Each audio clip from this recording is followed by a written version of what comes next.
We welcome you to our beloved channel, Qasasul Noor. بسم اللہ الرحمن الرحیم۔ السلام علیکم ورحمۃ اللہ وبرکاتہ۔ مدینہ وہ شہر جسے اللہ نے اپنے محبوب صلی اللہ علیہ وآلہ وسلم کے قدموں سے روشنی دی، رحمت دی، برکت دی، لیکن ایک دور ایسا بھی آیا جب اسی بابرکت سرزمین نے ایسی خشکی دیکھی کہ اہل مدینہ کے دل ٹوٹنے لگے۔ قحط اتنا شدید تھا کہ زمین کے چہرے پر دراڑیں ایسے پڑی تھی جیسے اس نے درد سے آہ بھری ہو۔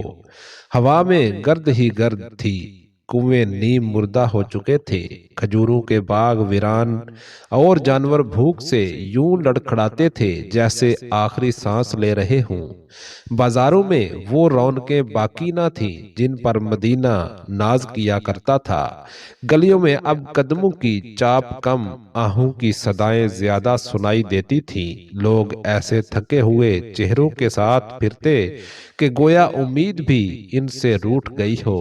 کہتے ہیں کہ مدینہ میں جب بارش رک جائے تو زمین کی پیاس صرف مٹی کی نہیں ہوتی، انسانوں کی آنکھیں بھی پیاسا ہو جاتی ہیں۔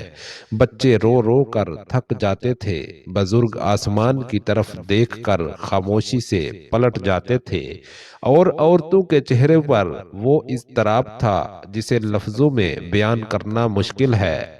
یوں لگتا تھا جیسے فضا ایک سوال بار بار دہرا رہی ہو، کیا رحمت اب ہم سے ناراض ہو چکی ہے؟ خشکی اس حد تک بڑھ گئی کہ لوگ جان سے ہاتھ دھونے لگے، جانور ایک ایک کر کے گرنے لگے۔ مدینہ کی گلیوں میں وہ آوازیں سنائی دیتی تھی جو دل کو پارا پارا کر دیتی تھی۔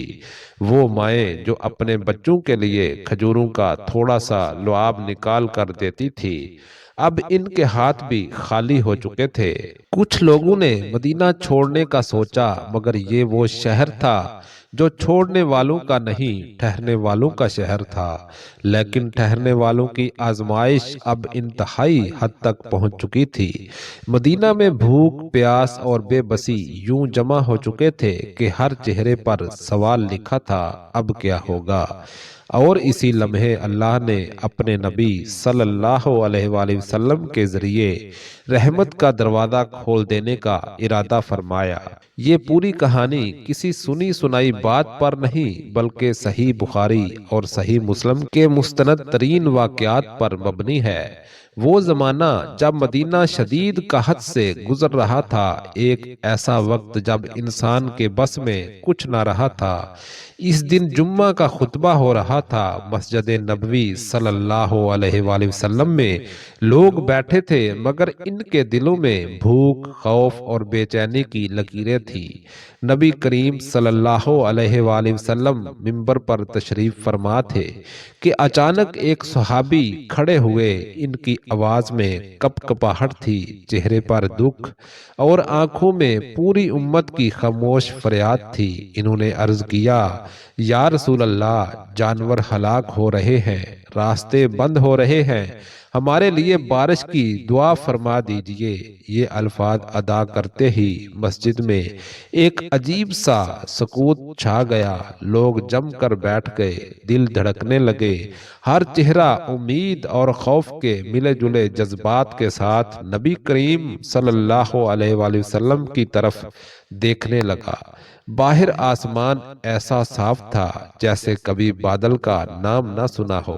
سورج دھوپ برسا رہا تھا، زمین آگ بنی ہوئی تھی۔ اللہ کے محبوب صلی اللہ علیہ وآلہ وسلم نے سر اٹھا کر آسمان کی طرف دیکھا، اور پھر آپ نے دونوں ہاتھ اٹھا دیے۔ یہ وہ لمحہ تھا جب زمین ساکت ہو گئی، فضا سنبھل کر کھڑی ہو گئی، اور آسمان گویا انتظار میں تھا کہ دعا کب بلند ہوتی ہے۔